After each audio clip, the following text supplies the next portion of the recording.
अहम खबर देंगे कोयटा से। कोयटा के नवाही इलाके लखपास में बस उलटने से 2 मुसाफिर जाँ बहक और 16 जख्मी हो गए हैं। मजीद जानते हैं डॉन न्यूज के नुमाइंदे अब्दुल्ला जहरी से। जी अब्दुल्ला, बताइएगा कैसे पेश आया यह हादसा?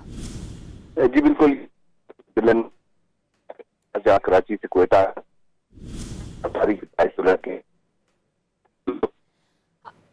आपको अपडेट करें, कोयटा के नवाही इलाके लखपास में बस उलटने से 2 मुसाफिर जाँ बहक और 16 जख्मी हो गए हैं। कोयटा से आपको अपडेट करें, जहां पर लखपास में बस उलटने से 2 मुसाफिर जाँ बहक और 16 जख्मी हो गए हैं। जख्मियों को अस्पताल मुंतकिल किया जा रहा है। अपडेट आपको दे रहे हैं कोयटा से, जहां पर लखपास में बस उलटने से 2 मुसाफिर जाँ बहक और 16 जख्मी हो गए हैं। हमारे साथ अब्दुल्ला जहरी इस वक्त मौजूद हैं। अब्दुल्ला, बताइएगा कैसे पेश आया यह हादसा?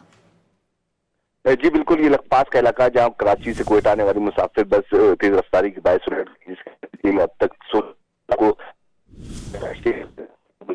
जबकि इस हादसे में जाम बहक हो चुके हैं। रेस्क्यू जराये के मुताबिक जख्मियों की तादाद में मजीद इजाफा भी मुतवक्किल है। जी अब्दुल्ला जहरी अपडेट कर रहे थे, आपका बहुत शुक्रिया।